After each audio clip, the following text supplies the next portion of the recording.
Scaling down survival mode.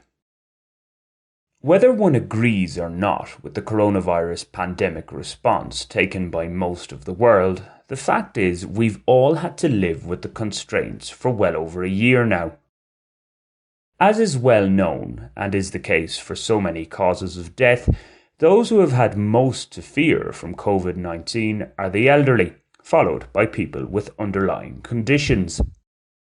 For the rest of us, the majority, the risk the infection represents is minimal. However, the extraordinary measures introduced across the globe to reduce contagion resulted in irrational reactions by some folk who in reality face greater threats to their lives than this virus. Some will say, altruistically, they've done it to save the lives of others. All they may have done, though, is caused more harm to themselves and others.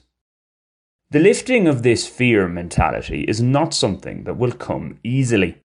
This is particularly so when we have overly cautious leaders who continue to suffer from COVID monomania, and a majority in the media who submissively follow the official line.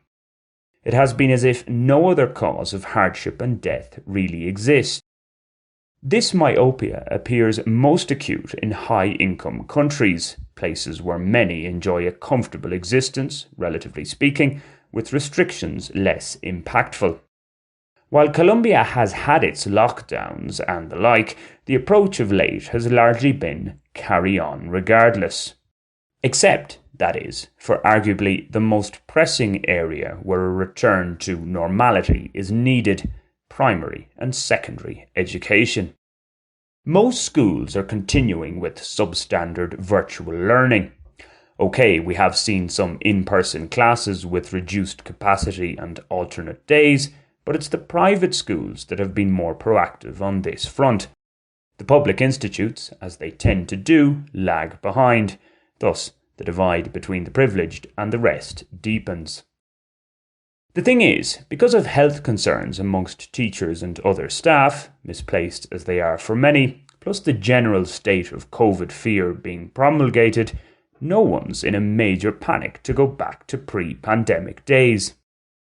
In the same way that people mistakenly call Frankenstein the monster, Frankenstein was, of course, the monster's creator, coronavirus is not a monster in chief. It created the conditions for a scarier one to emerge.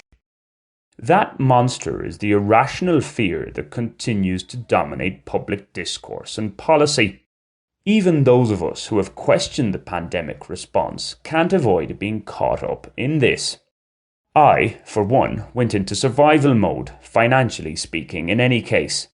So even though one has been free to travel around Colombia largely unrestricted for months now, the national strike disturbances notwithstanding, nonchalantly moving around the country, eating into one's steadily diminishing savings just hasn't seemed prudent. Okay, my own future would have been uncertain, pandemic or not, but the overall atmosphere doesn't help whatsoever. As is the case for millions of others across the world, the lack of a steady income muddies the waters further. When one isn't sure where the next significant payment is coming from, it makes it more difficult to ease off the financial brakes. A more liberal approach would be to not get bogged down in cash concerns. For those of us who have the luxury to do so, that is. Most of my Colombian friends live, at best, from week to week. Bet on things improving, both personally and on a grander scale, in the not-too-distant future. Calmer waters are on the horizon.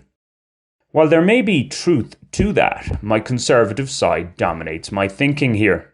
Or based on last week's post, some of you might say my doomsday glass is half empty view darkens the landscape. Whatever the case, there are certain things beyond our control.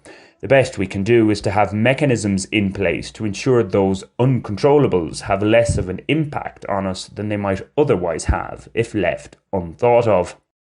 That is to say, survival mode is somewhat permanent.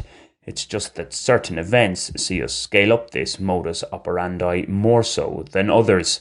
They also tend to make us more risk-averse in numerous ways, damaging as that may be over the medium to long term.